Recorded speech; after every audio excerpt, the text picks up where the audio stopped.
Buenas noches. Muchas veces sufrimos de angustia y nos duele y nos molesta como cuando alguien que conocemos elige irse para el mundo. A pesar de haber escuchado del Señor, a pesar de haber caminado cuando se creía que andaba con el Señor y de pronto se va, vuelve, da ese paso atrás. Después de haber oído el verdadero evangelio,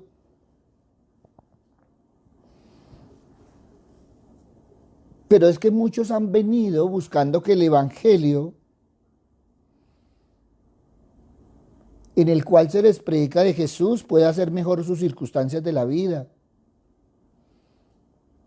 Porque eso es lo que se escucha en algunos mensajes hoy en día. Pare de sufrir. No tiene por qué pasar por esas situaciones y tantas otras cosas. Y no nos damos cuenta que el evangelio, ese evangelio de Cristo, habla del amor y el perdón a los pecadores. Pero que a cambio el Señor espera que sea una vida entregada a Él. Es que muchas veces no entendemos el costo del discipulado y no se está dispuesto a pagar el precio. Todos queremos la bendición del Señor, pero no queremos el compromiso. Y es que Jesús no quiere ser parte de tu vida, Él quiere tener la prioridad en tu vida. Él no quiere ser una parte pequeña de tu vida, Él quiere ser preeminente en tu vida. Por eso ser crucificado con Él podría provocar ese dolor temporal en esta vida. Sin embargo, muchos cristianos siguen sorprendidos, convencidos por el hecho de que la vida cristiana puede costar mucho en esta vida. Y claro, todos estamos pensando en la comodidad. Todos esperamos la comodidad, la comodidad del cielo sin ningún deseo de perder la comunidad, el consuelo aquí en la tierra. Pero si hay algo que el Señor preparó, fue a sus discípulos para las pruebas. Él enseñó a esperar pruebas. Nosotros deberíamos meditar más a diario para que cuando una de estas áreas de la vida se vea afectada por el evangelio, respondamos positivamente y seamos utilizados poderosamente por Dios. En el mundo tendréis aflicción. Confiad, yo he vencido al mundo, dijo el Señor. Por eso cuando nosotros vamos a Lucas capítulo 9, versículos 57 al 62, Cristo nos está recordando el costo del discipulado. Pero también nos está recordando cómo afecta a tres áreas de la vida. Por eso deberíamos evaluarnos si de pronto nosotros somos uno de esos tres hombres, si estamos en una de esas tres comodidades terrenales. Y si te sientes identificado con una de estas tres veces que Jesús hace difícil seguirlo. Y cuando vamos a la palabra, entonces lo primero que entendemos, que encontramos es la comodidad personal. Las zorras tienen guaridas y las aves de los cielos tienen nidos, mas el Hijo del Hombre no tiene dónde recostar la cabeza. Encontramos una persona emocionada de seguir a Cristo. Y sin embargo Jesús trata de advertirle. Incluso si lo vemos más detenidamente, podría decirse que lo está desalentando. Y lo que está haciendo Jesús es poniendo de presente que si él quiere seguirlo, debe saber que seguirlo significa que debe olvidarse de la comodidad. Y eso ha hecho que muchos se aparten porque no quieren salir de su comodidad. Evidentemente el Evangelio afecta nuestra comodidad personal, afecta cada decisión que tomes. ¿Y sabes por qué? Porque el Evangelio te llama a ser desinteresado. Te llama a preferir a los demás sobre ti mismo. Eso significa que estamos llamados a trabajar duro, incluso cuando estamos cansados. Es que debemos sacrificarnos por el bien de los que nos rodean. Tú y yo debemos compartir el Evangelio y decirle a la gente que son pecadores y que se dirigen hacia una eternidad en el infierno. No venderle falsas expectativas, falsos éxitos y falsas bendiciones. Debemos andar con la verdad del Evangelio. Y para ello debemos sacrificar tiempo libre para servir a la iglesia, para evangelizar a los perdidos, ir a viajes, a hacer misión. Pero muchas veces estamos pensando en vacación. ¿Con cuánta frecuencia piensas más en ir de vacaciones, en invertir tiempo en entrenamiento, en divertirse? ¿Y con cuánta frecuencia estás pensando en cómo voy a servir al Señor? Es que seguir a Cristo en última instancia podría costarnos y costará a muchos cristianos en todo el mundo su libertad, inclusive sus vidas. Aquí todavía no lo hemos visto así de grave. Pero escuchamos, vemos las noticias, el Twitter, las redes sociales nos traen todas estas cosas. Por eso, no se sorprenda cuando el Evangelio le haga sentir incómodo. Más bien, evalúa. ¿A qué estás dispuesto? ¿A seguir en la comodidad del mundo o a perder la comodidad por el Señor? No sé si eres de esos de los que está hablando Jesús. Pero en segundo lugar es la seguridad financiera. Deja que los muertos entierren a sus muertos y tú ve y anuncia el reino de Dios. Es que Jesús conoce el corazón. Jesús sabe lo que hay detrás de la declaración de este hombre. Este hombre no está hablando de honrar a padre y madre. No, no, no. Él está pidiendo poder enterrar a su padre y alejarse con su herencia. Y entonces él sí estaría dispuesto después a servir al Señor. Pero es después. Por eso Jesús llama a hombres y mujeres a estar dispuestos a renunciar a su herencia terrenal por una herencia eterna. Es como intercambiar un peso por 1.000 millones. Y sin embargo, mucha gente tiene dificultad con ello. Porque la persona piensa en el hoy, no en el mañana.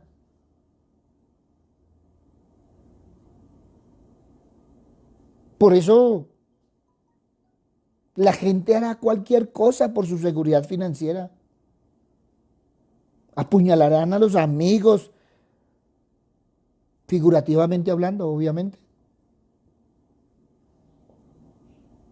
Muchos apuñalarán a la gente en la espalda, literalmente. Pero también hoy vemos que muchos otros venden sus cuerpos. Algunos engañan su manera encima de la escala corporativa y tantos otros actos. El amor al dinero, como dice Pablo, es la raíz de todo tipo de mal. ¿Estás dispuesto a renunciar a las posesiones terrenales por el bien de seguir a Cristo? Esto es lo opuesto al evangelio de la prosperidad que a la gente le gusta escuchar. Y entonces es donde tenemos que respaldar a la iglesia, a las misiones, a los hermanos necesitados. Es ahí donde debemos estar.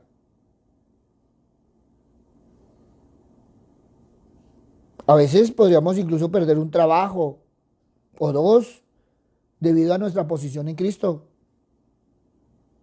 Independientemente, con agrado, compramos acciones en el cielo, sabiendo que es una inversión que da un retorno infinito. Por eso, no se sorprenda cuando el Evangelio afecta su cuenta bancaria. Pero en tercer lugar, la armonía familiar. Ninguno que poniendo su mano en el arado mira hacia atrás es apto para el reino de Dios. Este hombre simplemente quería ver a su familia. Y Jesús le advirtió que no lo hiciera. Porque él sabía que era emoción.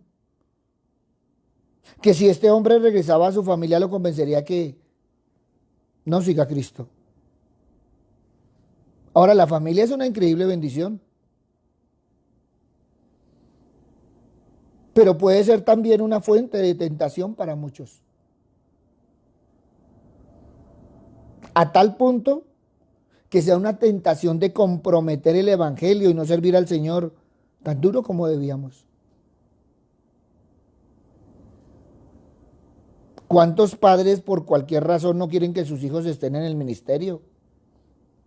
¿Cuántos hijos no quieren que sus padres participen en la iglesia? ¿Cuántos parientes incrédulos que constantemente se burlan y desalientan el celo del miembro creyente de la familia?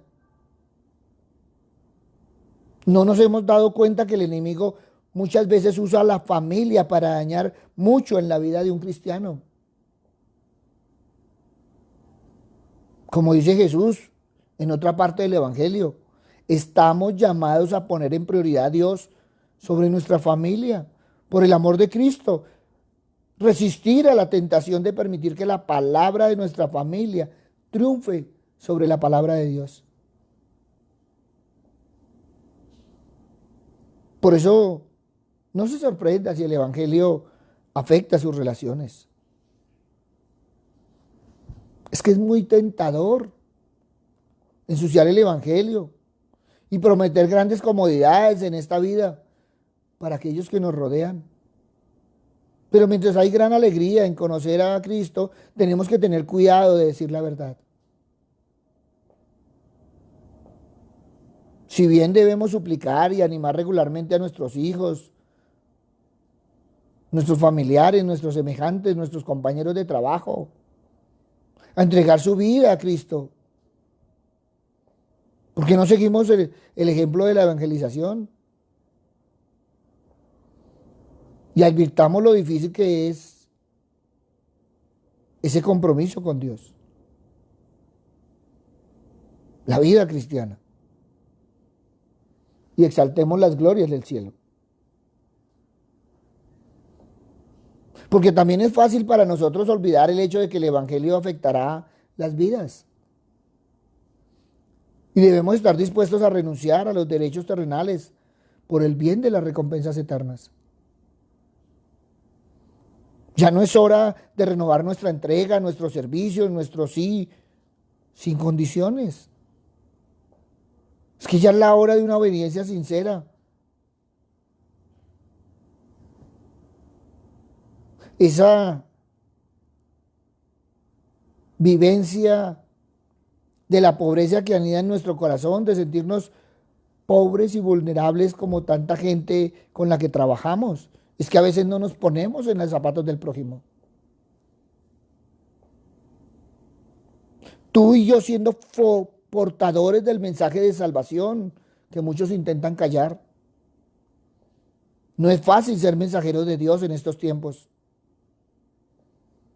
Pero a las comunidades de que hemos sido enviados quieren ver nuestro testimonio de vida cristiana. Oír de nuestros labios las enseñanzas que vienen directamente de Cristo, quien entregó su vida en la cruz por nosotros para hacernos libres y dichosos. Es que esos nuevos desafíos que se deben enfrentar en la misión evangelizadora, muchas de las tareas y de experiencias con la comunidad ya no son las mismas. Ya tenemos que promover y formarnos para la vida cristiana de los nuevos tiempos. No, es que lo que usted hace, yo lo puedo hacer. Yo no digo que no, pero para eso tienes que formarte. Para eso tienes que caminar con el Señor. Es que la misión de dar a conocer la vida de la iglesia a través de estos medios de comunicación, de ayudar a las personas a encontrarse con el rostro de Cristo, su evangelio entre las muchas voces que se encuentran en el mundo digital. Todo eso es muy bueno. Pero es necesario que formarnos. Todo cristiano necesita formarse. Los discípulos tuvieron una formación de 3 años. Hoy en día podemos ser bachilleres en 1 año y universitarios en menos de 2 años. Y entonces creemos que la vida cristiana es así nomás. No, no, no. Tú y yo debemos formarnos en ese caminar. Es necesario. Ahora, ¿qué significa que todo cristiano necesite formarse?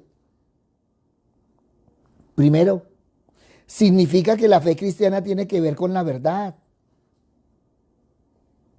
Es que lo que creemos como cristianos no son cuentos, no son fábulas, no son fantasías.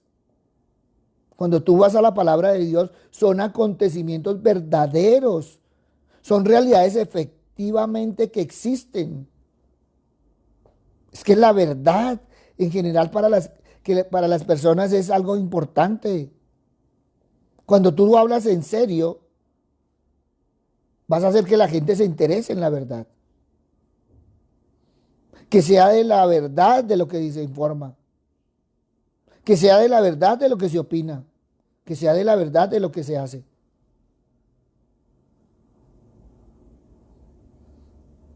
Por contraste, sentimos una profunda frustración cuando nos descubrimos en el error, en la falsedad, o peor aún, en el engaño.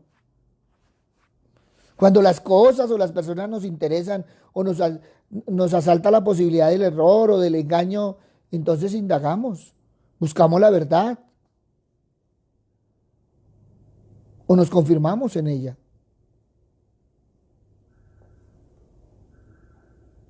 Hay, por tanto, a este respecto, esa doble necesidad de formación para el cristiano. Y una es la que brota de la fe, esa fe que quiere ser entendida y conocida como verdadera. Y la otra es la que surge de la propia constitución humana que somos. Es que nuestra inteligencia solo descansa en el gozo final de la verdad, cuando lo descubre, cuando la alcanza. No hay excusas para no formarnos. Pero también el formarnos en la vida cristiana significa entender que la vida cristiana se aprende. Nadie nace sabiéndola, sino que Jesús, el Maestro, nos enseña a través de sus testigos acreditados a vivir una vida nueva según su evangelio. Por eso es que tenemos los discipulados, el seminario bíblico, las enseñanzas. Todo esto para un buen caminar cristiano y otras múltiples formas en que la iglesia enseña a sus hijos a vivir la fe en medio del mundo. Por eso una manera propia de la fe es la formación de la conciencia moral cristiana. Todos estamos viendo que los valores se perdieron, pero no hacemos nada por encontrarlos. La iglesia debe enseñar sobre los valores, sobre los principios. El discernimiento de la conducta del creyente en medio de las situaciones cotidianas, ordinarias y extraordinarias. Es que el cristiano quiere seguir a Jesús, pero seguirlo implica ponerse en su lugar. ¿Qué haría Cristo en mi lugar? Ese discernimiento exige formación y acompañamiento espiritual. Por eso Formarnos en la vida cristiana significa acoger al Espíritu Santo actuante en la iglesia y que conduce a la comunidad creyente a la plena comprensión de Jesús. Mire, el Espíritu Santo nos enseña a llamar Padre a Dios, abriéndonos con naturalmente al diálogo orante con un Dios uno y trino a la vez. Y entonces vamos al Padre y hablamos de bendición. Vamos al Hijo y hablamos del amor. Y vamos al Espíritu Santo y le hablamos de la protección y guía. Y vamos a la palabra y caminamos sobre ella porque es la luz. Es que el Espíritu Santo es el maestro de oración, de la verdadera oración cristiana. Esa oración simple, sencilla, balbuceante, cargada de fuego y de amor que enciende la acción apostólica de los creyentes. Por eso, la necesidad de formación del cristiano se fundamenta en una necesidad aún más radical, la de relacionarnos íntimamente con Dios, de ser amados por Él y amarlo, de conocerlo siempre, más, mucho más, y escuchar su palabra. No se trata de escuchar voces como enfermos mentales, sino de acoger, de recibir, de alimentarse, de obedecer, de hacer, de poner en práctica la palabra de Jesús. Hay que caminar en ella. Es que las relaciones personales no sobrevienen a punta de cosas. De ahí la triste tragedia del materialismo, del consumismo actual. No. Se fortalece y se robustecen a base de ese encuentro personal, de esa amistad con Dios, con Cristo, caminando con el Espíritu Santo. Es necesaria la formación en la vida cristiana. Qué rico, yo soy autodidacta. Bueno, lo felicito. Pero cuando usted dice que es autodidacta es que se tuvo que autoformar. Pero hoy en día pensamos que es asistir a un templo, entrar, salir y listo. No. El Señor les dijo, sígueme, y los formó durante 3 años. Todos los días les daba enseñanza. Todos los días ellos anhelaban estar con Él, no se despegaban de Él.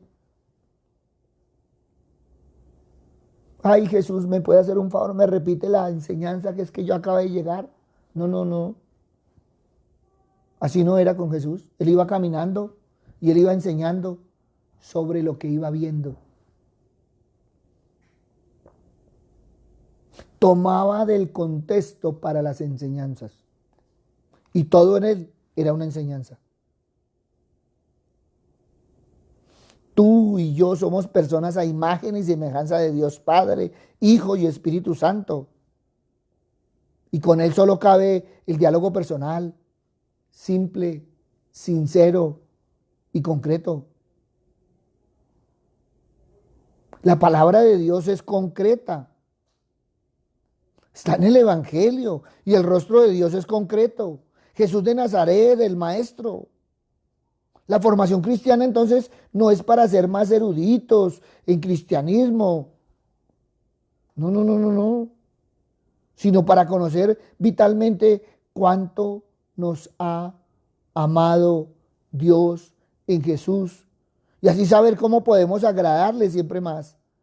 Igual que lo hacemos cuando valoramos el inmenso amor de nuestras madres. Y no solo nos duele enormemente ofenderlo, sino que buscamos agradarle en todo.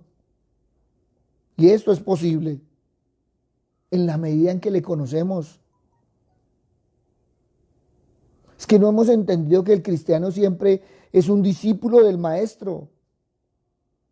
Es que es Jesús el que nos enseña a ser verdaderos hijos de Dios, nuestro Padre, hombres y mujeres que por su fe en Jesús, su esperanza en la venida de Cristo y su amor crucificado llegan a ser sal de la tierra y luz del mundo.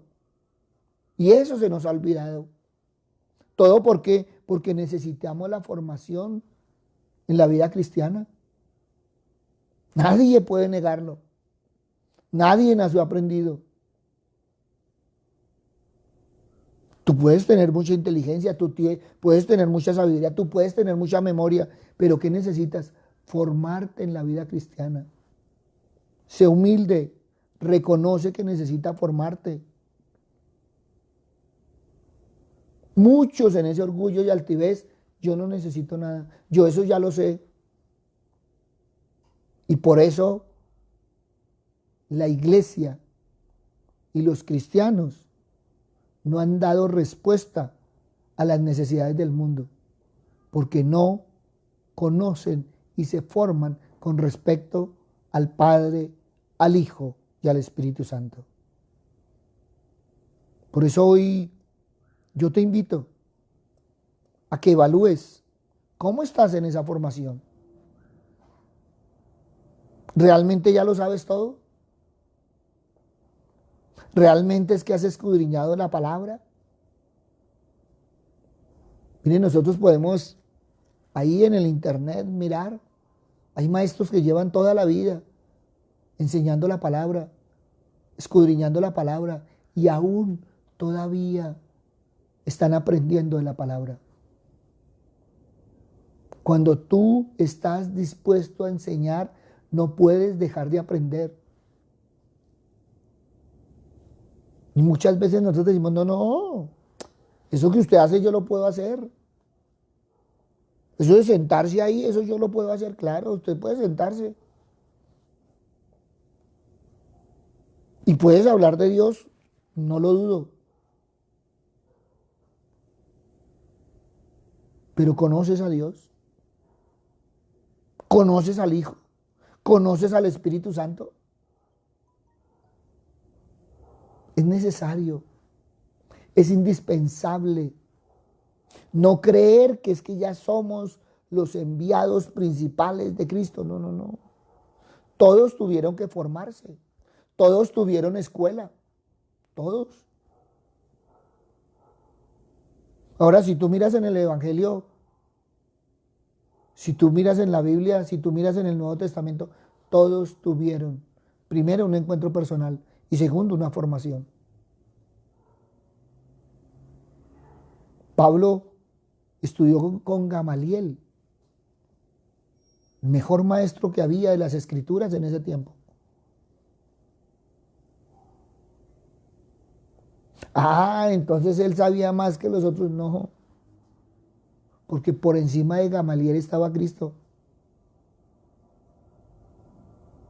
Y la palabra nos dice que él les enseñó, y algunos creen que enseñó a los 12, no, enseñó a muchos más, todos los que andaban con él. Y el que quería escuchar sus enseñanzas, ahí andaba con él. Dejaron todo lo que estaban haciendo por seguirle. Hombres y mujeres siguiendo a Cristo para aprender de él. Y nosotros creemos que no necesitamos. Por eso ahí donde estás yo te invito a que evalúes. Que si quieres seguir a Cristo en este tiempo, es necesario formarte en la vida cristiana. Y en el Señor, nada sobra. Nada. No miremos a la persona. Miremos lo que el Señor nos quiere decir. Papito Dios, hoy te doy gracias, Señor Padre misericordioso, porque una y otra vez, Señor, nos exhortas, Padre amado, a escudriñar tu palabra. Hoy te alabamos, te bendecimos, te glorificamos, Señor, pero te damos gracias, Señor, porque cada día, Señor, nos exhortas, Padre misericordioso, a tener ese compromiso, Señor, de escudriñar tu palabra. Papito Dios, hoy te pedimos que pongas el querer como el hacer, Señor Padre Santo, para que cada día estar más cerca, Padre misericordioso, de ti, de tu Hijo, del Espíritu Santo, de tu palabra, Señor Padre misericordioso. Que la palabra sea ese faro, Señor Padre misericordioso, que alumbra cada día nuestro caminar. Pero Señor, hoy te pido que podamos caminar en la palabra dando testimonio y compromiso y demostrando nuestra fe. Gracias, Padre bueno, porque cada día, Señor, nos enseñas, Padre misericordioso. Cada día enderezas, Señor, nuestro caminar, Padre Santo. A pesar, Señor, que en nuestra carne queremos desviarnos, pero jamás, Señor, nos sueltes de tu mano bendita. Hoy te pido, Señor, Padre misericordioso, por todos aquellos, Señor, que en su altivez y orgullo creen que ya lo saben todo, Señor, Padre misericordioso. Pero sabemos, Señor, que aún, Padre misericordioso, nuestra sabiduría es limitada, Señor, y conocemos de ti lo que tú has querido que conozcamos. Por eso hoy te damos gracias, Señor, porque cada día hemos aprendido más y más de ti. Queremos estar, Señor Padre misericordioso, siempre contigo. Papito Dios, que el Espíritu Santo pueda trabajar en nosotros, Padre misericordioso, transformando nuestros corazones, Señor, haciendo corazones nuevos, Señor, en cada uno de nosotros. Papito Dios, que el Espíritu Santo, Señor, nos guíe, nos reargulla, Señor, en todo momento y en todo instante, Señor, y que seamos vigilantes, Padre bueno, así como dice tu palabra. Gracias, Padre amado, gracias, Padre bueno, en el nombre de Cristo Jesús, para gloria y alabanza tuya. Amén y amén. Buenas noches para todos. Gracias a todos los que nos han escrito, gracias a todos los que han preguntado sobre la formación, y por eso es que le damos tanto énfasis a la enseñanza, porque debemos aprender del Señor para caminar con Él. Yo no puedo caminar con alguien que no conozco. Yo conozco y camino y confío. Por eso vamos adelante de la mano del Señor, conociendo y escudriñando cada día su palabra. Gracias a todos y cada uno. A los que nos ven en directo y en diferido. A los que han querido aprender más y más de la palabra, pero también a los que con sus comentarios, con sus inquietudes, con sus preguntas, nos han dado la base para las enseñanzas diarias. Un abrazo, muchas bendiciones y el Señor nos continúe bendiciendo. Buenas noches.